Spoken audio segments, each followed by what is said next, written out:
This is Bill Ryan here from Project Camelot and Project Avalon, and it's 20th of February 2010, and it's my great privilege to be meeting again with Klaus Donner. And in this video presentation, it's going to be an interview of the difference, because I'm going to do very little talking indeed, maybe none at all. And Klaus is going to be doing an audio commentary on one of his extremely special, unusual and fascinating slideshows about the artifacts and the various phenomena that he has been researching, discovering, investigating personally all over the world, relating to what I think you could legitimately call the hidden history of the human race. Would you say that that's a good summary, Klaus? That's a very good summary, yes. So I'm going to step back here, and what follows now, just kick back and enjoy this slide presentation, and Klaus is going to take you through his own journey. You can accompany him on his own journey through his own discoveries. And take it away, Klaus. What are we looking at here? I can see an array of pyramids. What's the significance? The significance is that you can find pyramids all over the world, on each continent. And the question is, when and who did build those pyramids? Why many of those pyramids all over the world are looking very, very similar? Another question is, did there really exist a global civilization? And I think many of our researchers are really telling us that once upon a long time a global civilization existed. But how many thousands of years ago, we don't know. Most of the audience of Project Camelot may know about the story of one stone pyramid building found in 1984, 25 meters under the sea level in Japan, on the island of Yonaguni, which is the southeast Japanese island belonging to the Ryukyu island group. And there is still a struggling of some international archaeologists who are saying that these monuments were done by nature. But my friend Professor Masaaki Kimura did several years since then researches not only on this monument, but also he found several others close by. On the right side down you have a model, and one thing nature is definitely not doing on top of two platforms of this monument. There is one huge stone turtle and one huge stone bird like an eagle. Nature is doing many things, but not such a precise, perfect monument. And the question is, where are all the stones? If nature would have done it broken down, where are those stones? There are also streets, and there was also found a stone stadium like a Roman Colosseum with stone seat rows and stone stairs. Nature is great, is doing many, many great things, but not such perfect buildings. Here you have the huge stone turtle, and you can see also how small is a diver against this big monument. Here you have one street with stairs going up. Here again a very close-up picture just to recognize the size of this huge monument. Here you can see some world maps. On the top, on the right side, you can see the Piri Reis map, which was used already long time before Christopher Columbus came to America. And you can see how perfect this map was already in the beginning of the 16th century, showing part of Europe, of Spain, Portugal, part of Western Africa, and also part of South America. We do not know until now who was able to make such a perfect map already centuries ago. And on the rest of the Piri Reis map, which we do not show on this picture, you can also see the Antarctic without ice. In 1956, researchers found out that the Earth under the ice mass at the Antarctic is exactly like the Piri Reis map was showing. So this Piri Reis map should be at least older than 10 to 12,000 years. But the next question would be, who was able to make such a wonderful world map? On the left side, on top, you see Atlantis, done by Athanasius Walzemüller, and the map is the other way round. He did it the other way round, and you can see the continent between Europe, Africa, and also America. And you can see on the left side down different sides of a huge stone world map. This stone world map was found in 1984 while gold digging in Ecuador in an underground tunnel system with other 350 artifacts which do not really fit any known and existing South American pre-Columbian culture. On this stone map is a natural quartz line, a white one, and this is the front side of the world stone map, and you can see approximately in the Near East, close to Saudi Arabia, you can see an inlay as an eye. And from this eye to the right and to the left is a natural quartz line going on the right side over India, Thailand, and also there is a long island on the right side, which Professor Kimura's research gave him the statement that from the northeast Japanese island until far down after Taiwan, once there existed a huge continent. But then this world map must be older than at least 10 to 12,000 years. And here is the back side, and you can see on the right side coming the quartz line passing in the Atlantic, a continent, Atlantis, which in our days does not exist anymore. Then the white line is crossing part of South America, and here you have a close-up, and you can exactly see the Bay of Guayaquil, an inlay going up to north and a round inlay showing exactly the place where there were found those artifacts, and there is also the best quality water worldwide existing. One other very interesting artifact found on the same place in Ecuador is the so-called pyramid with the eye. The eye is an inlay. The stone is gray and white, and you have 13 steps, and it looks exactly like the pyramid with a shining eye on the $1. If you put this pyramid under black light, the eye is shining very strongly, and it looks really like an eye, but not real like a human eye. Here you have a close-up of the eye, and you can see the colors of the inlay. On the bottom of this pyramid, you have the inlay in little gold plates showing the Orion star constellation, and you have unknown writing.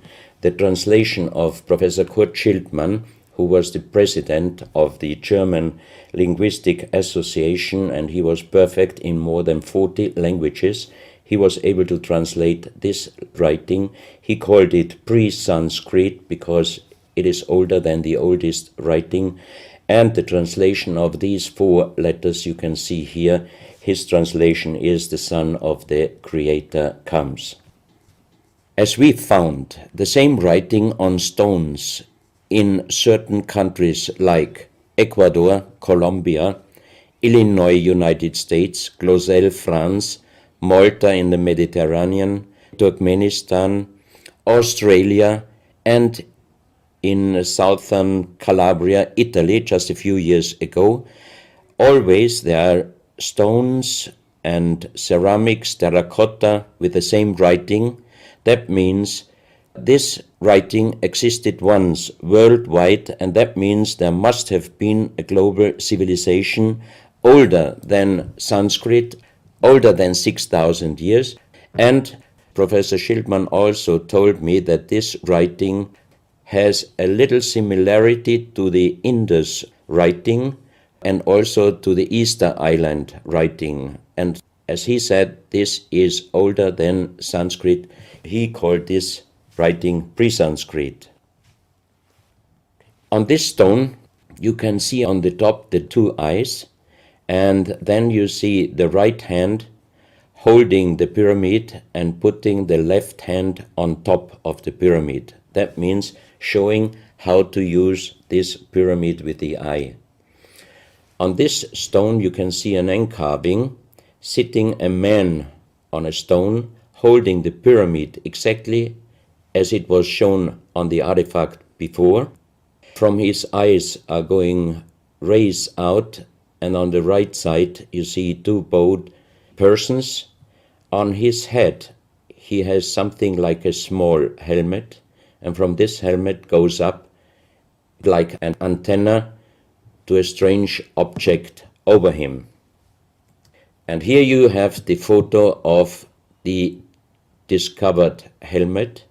We could not yet make a metal research or checking what kind of metal was used, but you can see in the center of the helmet that something is missing, and that might have been this kind of antenna which was shown on the artifact before.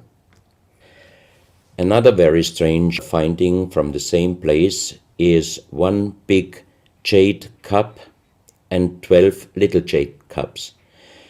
As the 12 cups are man-made and each one is a little bit different in size, if you fill them up perfectly with water and you put the 12 cups of water inside the big cup is completely filled. The next strange thing is that you can see on the little cups numbers which are looking like the Mayan numbers, but if you compare them with the Mayan numbers, you find out that there are some little differences. And on the big cup you can see a perfect inlaid star constellation, also showing the Orion and other stars. And inside the big cup it is very, very magnetic, and outside the cup nearly nothing.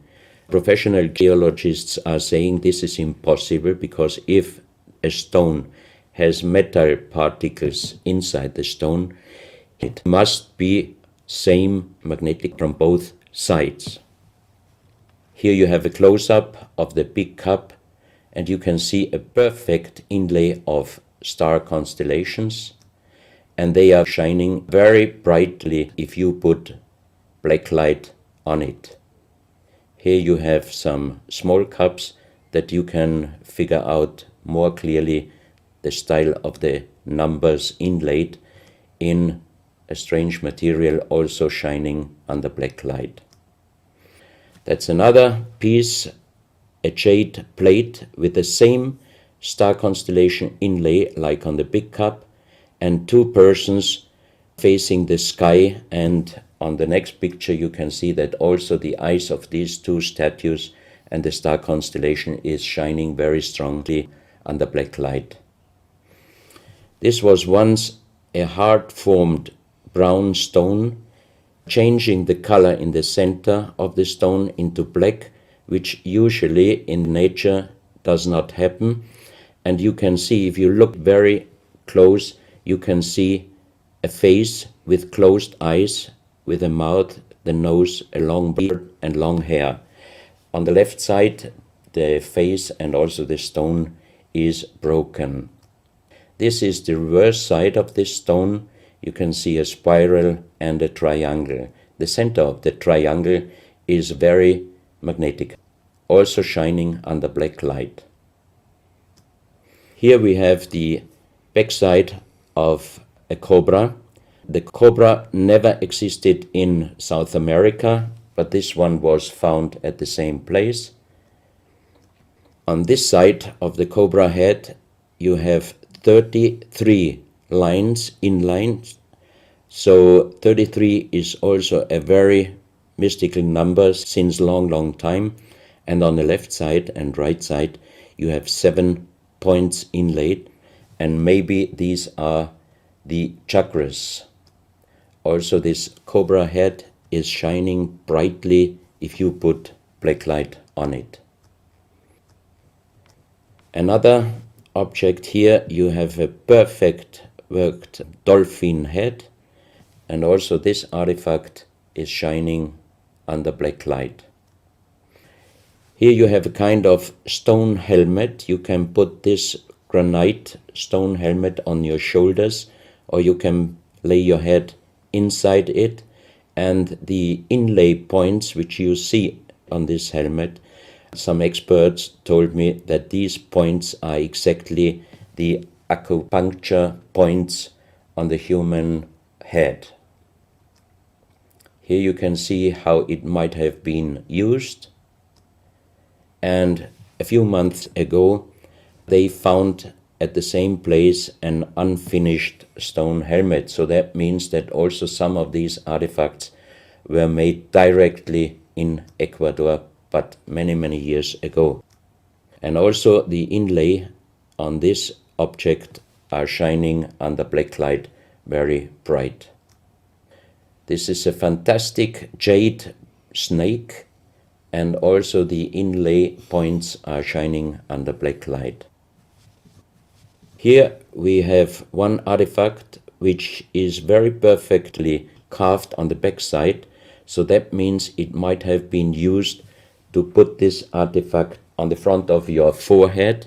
You can see the two eyes inlaid, and on the reverse side you have the so-called third eye. Maybe this artifact was used for some ceremonies or for meditation. Here we have a jade plate with an inlay of a spiral, also shining brightly under black light. Another one, you can see 7 rings inlaid in the jade plate and also shining under black light. Maybe this also could be a presentation of the 7 chakras. Here is one of the ceramics found there. It's a great masterpiece, and the question is, how can you make this artifact out of one piece of ceramic? Here we have another pyramidal stone found also in Ecuador. On top you see the pyramid with the eye, and you have down several spirals and symbols. Some of them are very similar to the churchward Nakal plates, which he found 1880 in India, and the translation was talking about the sunken continent of Mu. This is a marble with another inlay of a spiral, also shining very brightly under black light. Another stone in a pyramidal form with an inlay of an eye. Here you can see again the pyramid with the eye, and on the bottom you see the Orion star constellation, the 3 Orion stars, which might focus us to the 3 pyramids in Egypt. Here you have a ceramic statue. You can see the style of sitting is not real pre-Columbian style. It looks like the lotus seat from Asia. On top of this statue you have a head with some points, and it looks quite similar to many of the Buddha presentations. He holds a snake in his mouth. The snake is a very, very mystical and very often presented object. So that means this statue is not from any existing or known pre-Columbian culture. Even the next one, you can see that how this statue is sitting, it looks more the direction of Asia.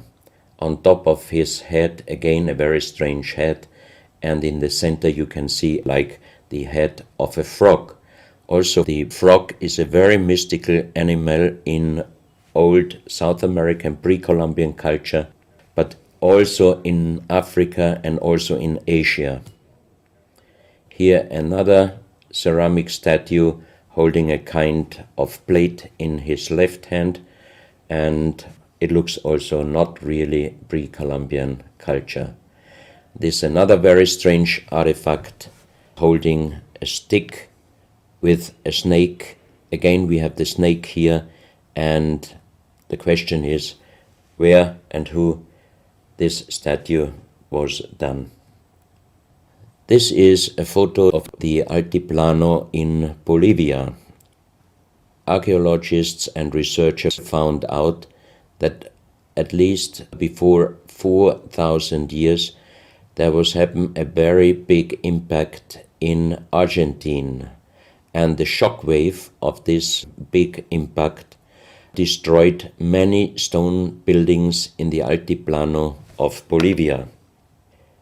You have here a picture of Pumapunku, a very strange place close to Tiahuanaco in Bolivia, and you see tons of stone plates with perfect work on it, destroyed. Maybe this was the reaction to the big impact in Argentina. Here you have my friend Giancarlo Bonfanti, Italian researcher, in the center of the so-called Sun Gate in Tiahuanaco in Bolivia, and some researchers write that the figurines on top of this side of the Sun Gate are showing the Venus calendar. Here you have one of the big stone plates from Pumapunku, and you can see how perfect this stonework was done. And the question is, could you do such perfect work with simple tools? Close to this area, they found skeletons with a size of 2.6 meters. And the picture on the top shows you the skull of one of these skeletons, and it looks like it is deformed, but definitely these skulls are not deformed. They are natural style, like an egg. On this photo you see how strong the jaw of those skulls were. This is a front view, and the most interesting photo is this one, because you can see that the top of the skull does not have the three plates which we have as Homo sapiens, and that shows us that these skeletons are not Homo sapiens. What we might be able is doing a DNA check and an age dating on these skeletons, because we are very much wondering what kind of humans did exist long time ago and how long ago. On the next pictures I show you some artifacts found close by the real giants, and when I first time got this mask in my hands, I tried to look through the two eyes. At that time I didn't know that they were belonging to 2.6 meter skeletons, and I was just wondering, why did they make masks where you can only look out from one eye? But after knowing that those people were over 2.5 meters, I could imagine that their skull was of course bigger than our skull, and that's why these masks were for us oversized. That's another mask from Bolivia, another one with very wonderful encarving, many spirals and many symbols, which we also found in many other cultures. This is a very heavy stone figurine, and again here you can see on the top the head of a snake going down on his backside. This is the reverse side. You can see again the snake. So that means the snake must have been a very, very important animal in the past of our history. Here you can see a stone flute. The strange thing is that the vibration of the sound of these stone flutes is exactly the same as our brain waves. So that means maybe those flutes were used for meditation or for healing purposes.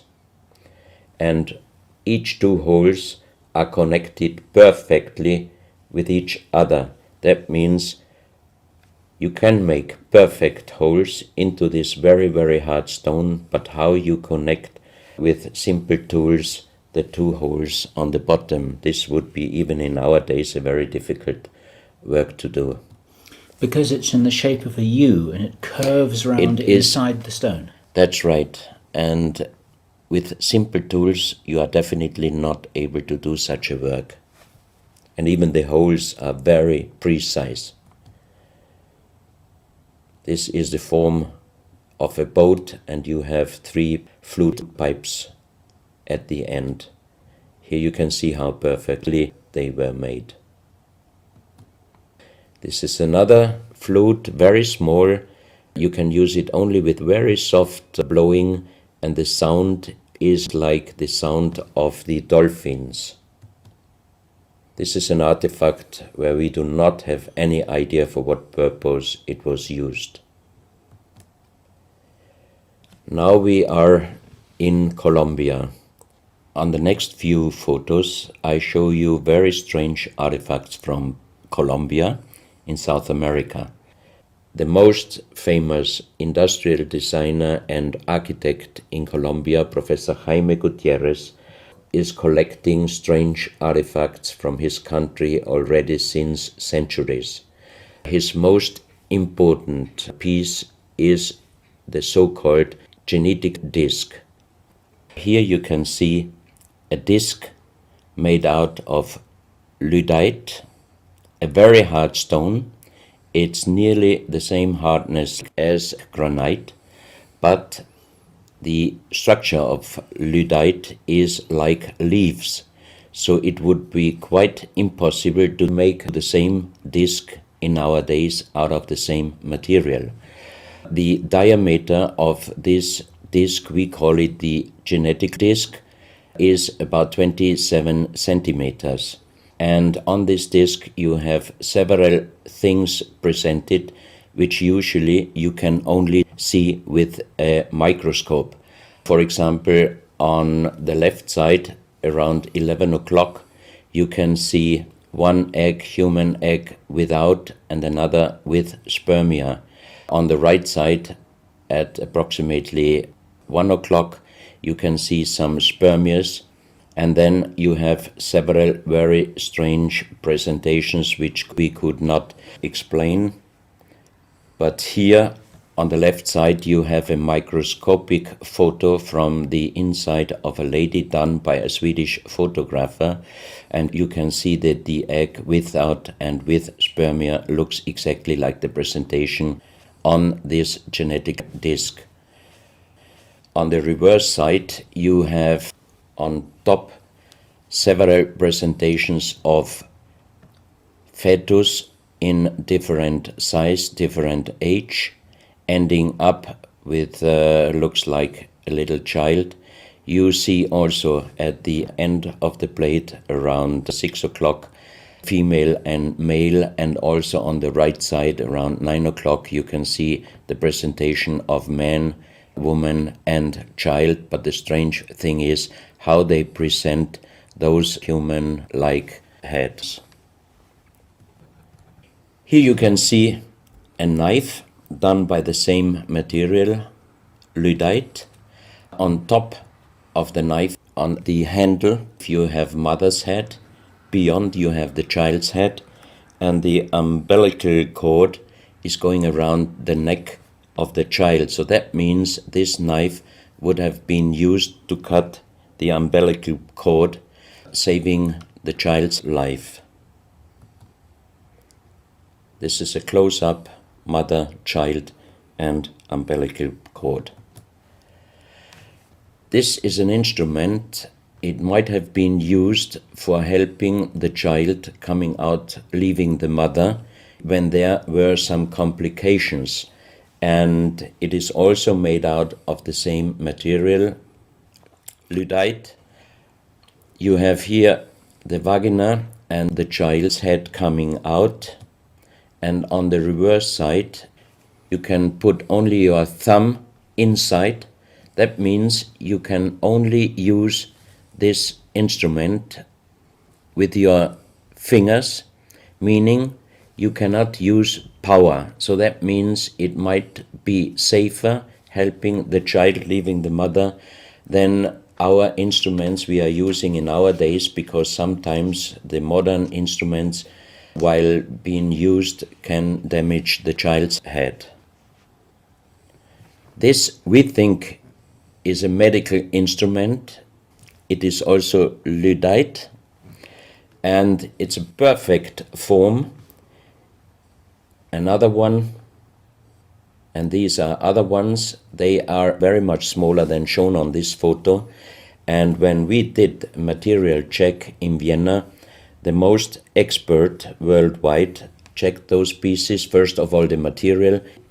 Each one is done with lyddite, and the form itself, he checked them, and finally he said, I cannot tell you how they were done, who did they make, but the only thing I can definitely tell you, from the same material in our days, we cannot make the same instruments. So how old they are, we do not know, but as they were found in Colombia, and they do not fit any existing pre-Columbian culture, we must consider that those artifacts are at least older than 6,000 years. But we cannot explain what kind of technology they did use to be able to make such instruments and such tools made with lyddite. You can see each piece fits exactly every kind of hand, never mind how big the size of the hand was. Each instrument, each tool fits exactly each hand which was using those instruments. This face looks a little bit like the Maui, the big stone statues from Easter Island. Here you have a close-up. This, in joking, I call it the dentist chair. Perfectly done, but again, same material, lyddite.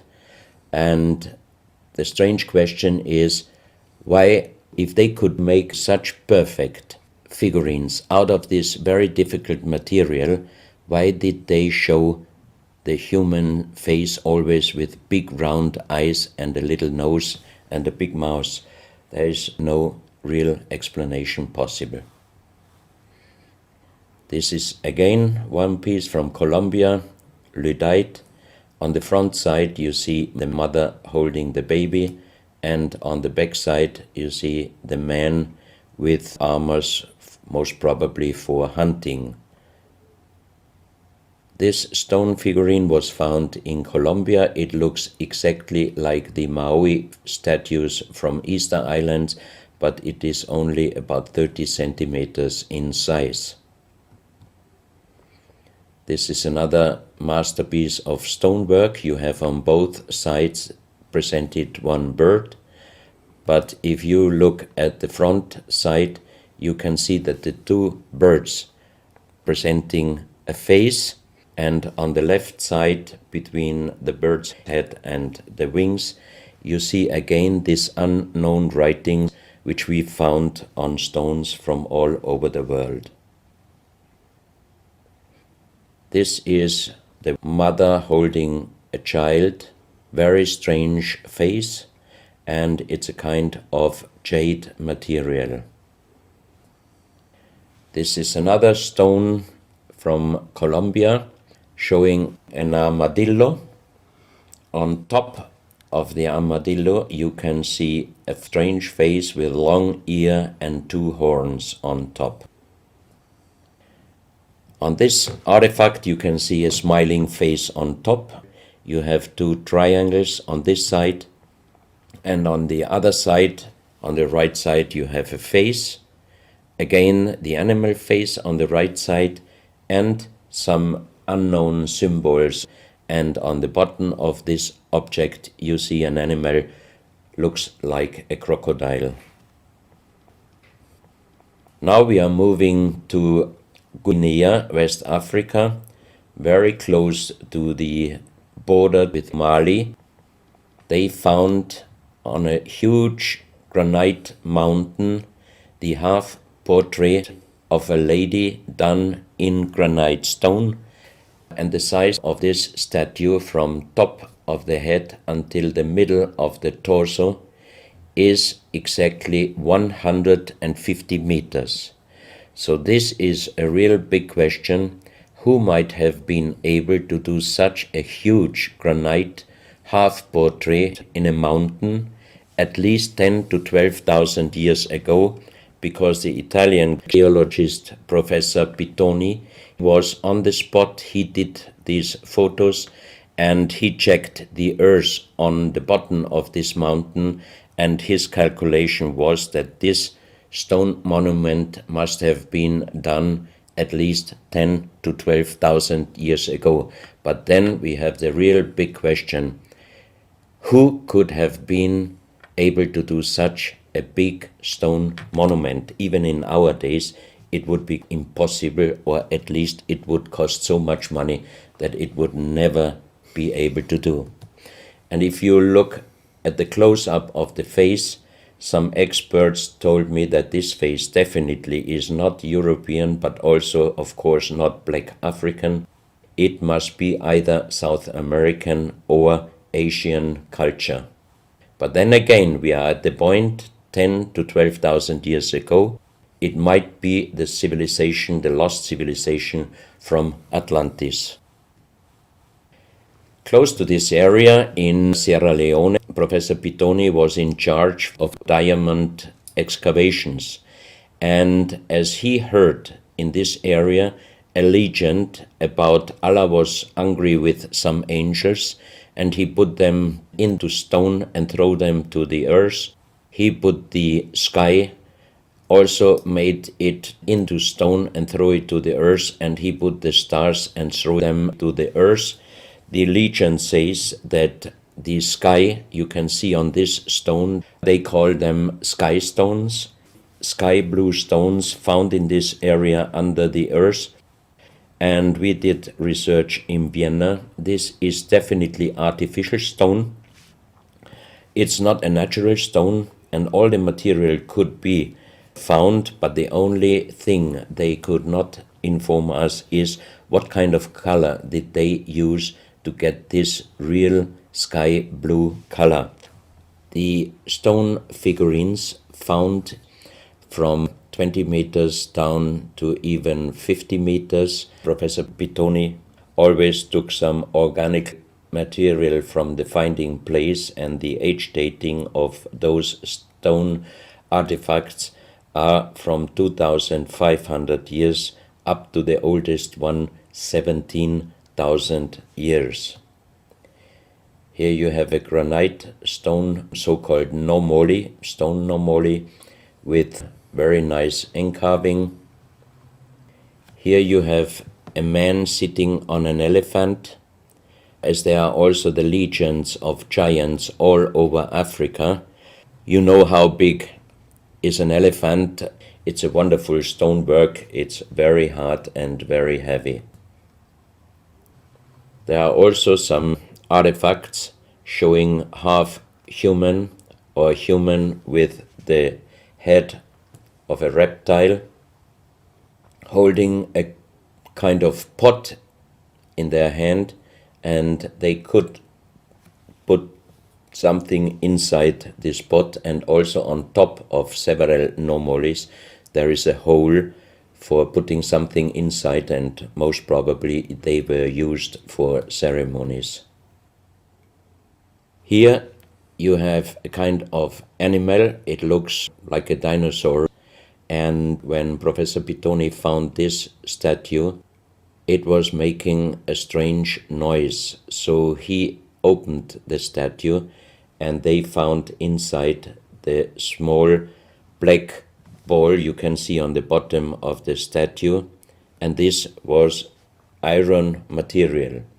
When we did the research on this artifact, and especially on this metal ball, next morning the professor called me and told me that somebody must have done a bad joke to me. I asked why, because the result of the research was this metal material is chrome steel, and chrome steel was found first time at the beginning of the 20th century in Austria. That means it was impossible inside a statue with the age of approximately 17,000 years.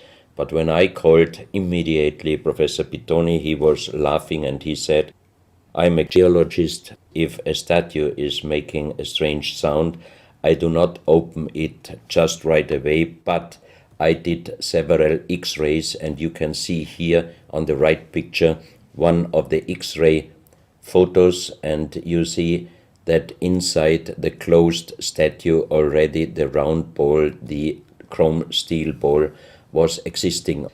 On this X-ray photo you can see exactly, and also Professor Pitoni saw, that this statue in former days already was opened but perfectly closed again, and he called a specialist who opened it exactly concerning this photo, the small stone ball which was closing the hole inside, and you can see that the metal ball was already existing. Some of you might have watched several pictures, photos on the internet of giant skeletons found in desert, in India, in China and other places. Most of those photos were competition photos to present Photoshop. Perfectly done. I also was quite impressed when I received first time one of those photos, but these photos I'm showing you now, they are definitely not coming out from a Photoshop competition. These photos are real skulls and skeletons. This skull was found in a tunnel system underground in Colombia. The skull is dated up to 11,000 years. The skull is bigger than normal skull, and the front teeth of the jaw are lined up in a different way than our teeth. Something that occurs to me here is that there's a very strong, pronounced jaw. It's a very prominent jawline, very prominent chin. And here you see a photograph that was shown to us by a Project Camelot insider. Now, this isn't a real photograph. This is a scene from the old Arnold Schwarzenegger movie Conan the Barbarian. And what you're seeing here is a special effect on the actor James Earl Jones. The critical thing here is the shape of the jawline. Our witness, who had spent time with the Anunnaki in real time, in the present day, said that one of the things that characterizes them, besides their size, which he says was 8 or 9 feet tall, he said they're very large and they're very strong and they look larger than that, but that's round about their height, which matches exactly the 2.6 meters that Klaus has been talking about. He said it's a very prominent, strong jawline, and this is what strikes me about these skeletons, these skulls here that we're looking at right now. Didn't know. No, you need to know this. Back to Klaus. So once again, here you have a very old photo done in a museum in La Valletta in Malta, and it shows several long skulls, and the explanation is deformed skulls, but they are very long, going to the back. This is one of several very, very strange skulls. They are presented in a small museum in Ica in Peru. Ica is located close to the famous Nazca lines, and the museum is called Museo Maria Reiche, the German lady who was researching her whole life about the Nazca lines. And in this museum you can see the most strange skulls I ever saw, all found in this area close to the Nazca lines. So the question is, what kind of humans were living there, and how did they get those skull forms? And especially this one, definitely several doctors and experts told me it would not be possible to create such a kind of deformation, because through deformation you do not get the double bone material on the skull, and on this skull even you have particles of the skin and hairs, and I think it would not be difficult to do a age dating and especially a DNA analysis of this skull. On this picture, I show you some legendary skeleton forms of giants.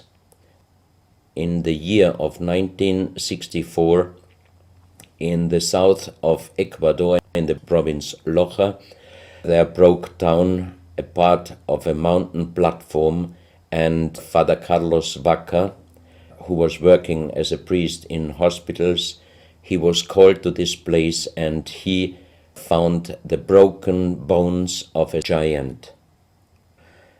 Good. Well, Klaus, I asked you if you would take us on a journey, and for the last nearly an hour, I think it is, you've taken us on a fascinating journey not only around the world, but through time, back as long ago as 17,000 years. And it's a real reminder of how little we know about what our history really is. These are important pieces of an important puzzle, and you're doing an enormous amount to raise people's awareness of what it is that we're not shown in many museums, what it is that we don't read in anthropological textbooks, and what it is that many university professors still refuse to recognize. And thank you so much for your part in helping to raise our own understanding of our history on planet Earth. Klaus, thank you.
Good afternoon, sir. Tell us who you are.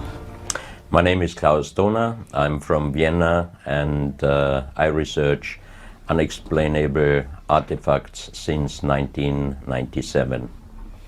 And what brings you to megalithomania this year particularly? What news do you have to share with us? There are some news about giants and also megalithic monuments and stone structures, and also some very interesting artifacts. Do you think the sites globally, the ancient megalithic sites from South America to Egypt to Britain, do you think there's a unifying component? Are we looking at the remnants of an ancient parent culture? I think there is a connection between all those stone buildings, because we also found stones in many countries with the same unknown writings, like Ecuador, Colombia, United States, France, Italy, Malta, even in Australia. So that, for me, it would be the confirmation that once in the past there existed a global civilization, or at least a global communication. And for you personally, in your research, what's the most exciting discovery for you in recent times? The last most exciting discovery was, together with Michael Tellinger in South Africa, the 100,000s of very big stone circles which are producing sound and energy. Interesting. And have you been able to measure this? Michael did a lot of research on the spot, and we visited some of those circles, and he explained me all the results on the spot. Very interesting. Now, a lot of your research is anomalous archaeological artifacts, but also into giants. Tell me a little bit about that. In the year 2003, I got an invitation for a meeting with 15 elders of the big tribes in United States through Wine Deloria. And the story of the 3 days meeting was giants and little people. Until this time, I didn't have really informations about giants and little people. And from that day on, more and more informations came up, and in the last years I could collect many informations and even artifacts which definitely prove that giants and little people existed in the past. And when I think there's a degree of misunderstanding about what we mean when we say giant, or perhaps what you mean when you say giant. For some people, anybody who's slightly larger than the average is a giant, but you're talking about significantly large beings, no? Yes, for example, the biggest one until now, I got some bones from Ecuador from a 7.6 meter human giant skeleton. 7.6 meters? Yes, and I got informations from the Russian eye doctor and researcher, Professor Muldashev, that he could see even the bodies of 10-meter giants in the so-called Samadhi tunnel in Tibet, where there are people from normal size up to 10 meters in the lotus seat, and the body has no function, but as the monks explained him, they are connected through the silver string with the universe, and they could come to life again whenever they would decide. Wow. And I remember speaking with Brian Forrester. There seems to be a thread running through with red-haired people. The red-headed people, tribes in Africa, the red-headed in South America, that seem to be connected, some with the elongated skulls, some with certainly very ancient tribes. Do you find that there's a red-head component with some of these giants? That's what I cannot confirm, because until now we don't have any real fact on this. Okay, interesting. So just to move into the megaliths and monoliths a little more, do you believe that the builders of places like Machu Picchu, like the Giza necropolis, like Stonehenge perhaps even, do you think that they had a greater technology than we do today? That's what I think, because many of the transportations of that very big stones until today, it would be quite impossible, especially if you have to pass over some mountains, over some valleys, some rivers. There's not really an explanation how did they do it, and they must have had a knowledge which we do not have until our days. And one of the other common factors that seems to come up more and more as people research this are the astronomical alignments. It seems that these ancient peoples who built these sites had more than a rudimentary understanding of the stars, of astronomy, and indeed of how to align. What do you make of that? I had a very, very wonderful experience in Ecuador, because in the 18th century, a French delegation went to Ecuador near Quito, and they were researching for the equinoctial zero point on the equator, and they found the place. And in our days, there is now a very big monument exactly at that place. And when I visited this place with Luis Viracocha, he is the chief of the indigenous around Quito, he brought us to this place, and then he asked me, would you like to see the real zero point on the equator? And I said, yes, it's here. He said, no. And we drove up with four-wheel drive on a mountain close to Quito, and the last 500 meters we had to walk up. And on the top of this mountain there was a huge stone circle, and we had two GPS with us, and we made the measurement. And the zero point, exactly, the equinoctial zero point on the equator is up on that mountain, just inside that stone circle. That means that those people, thousands of years ago, they knew exactly where the real equinoctial zero point on the equator is. And there is a young archaeologist who is doing the research there, and he found out that exactly all the important places in South America are exactly on these equinoxial lines going out from this 0 point. So that means how could they have known that?